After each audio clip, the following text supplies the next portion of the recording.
Bonjour. Bonjour, Antoine, là, je crois aujourd'hui, on fait une recette alsacienne avec la dinde. c'est ça, la cuisse en bake-off. Antoine, on fait la pâte à lutter. C'est bien ça. 250 g de farine, 3 g de sel fin. Voilà, On rajoute 8 centilitres d'eau chaude et un rond nu. voilà. La pâte, on la met au réfrigérateur et il faut la laisser reposer minimum 2 2 heures heures. pour que ce soit bien. 2 heures. On émince 2 oignons et 2 poireaux. Allons-y, Joël. Alors, on les coupe en deux Comme ça. et on les émince finement, que ça se détache. Là, on ne veut pas colorer.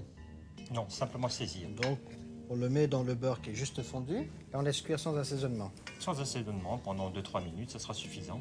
On a coupé 300 g de pommes de terre BF15 et maintenant, on les mélange avec les poireaux et les oignons. On peut assaisonner. Tu peux y aller, Joël. On a un gras de cuisse, le dessus de la cuisse, mais on peut mettre aussi, si on est plus nombreux, la cuisse entière avec le pilon. Évidemment. On le pose la peau dessus, La peau en surface. en surface. Il suffit de rajouter le vin blanc et le fond de volaille. Alors, qu'est-ce qu'on fait maintenant? Et bien maintenant, il suffit de mettre le couvercle Oui. et ensuite de lutter ce couvercle. Là, on a étalé la pâte, on en a fait une bande, on pose le couvercle dessus. Avec l'œuf qui est battu, on peut passer un tout petit coup pour maintenir la pâte. Là, c'est un jaune d'œuf qui était battu avec une goutte d'eau. Pour détendre simplement.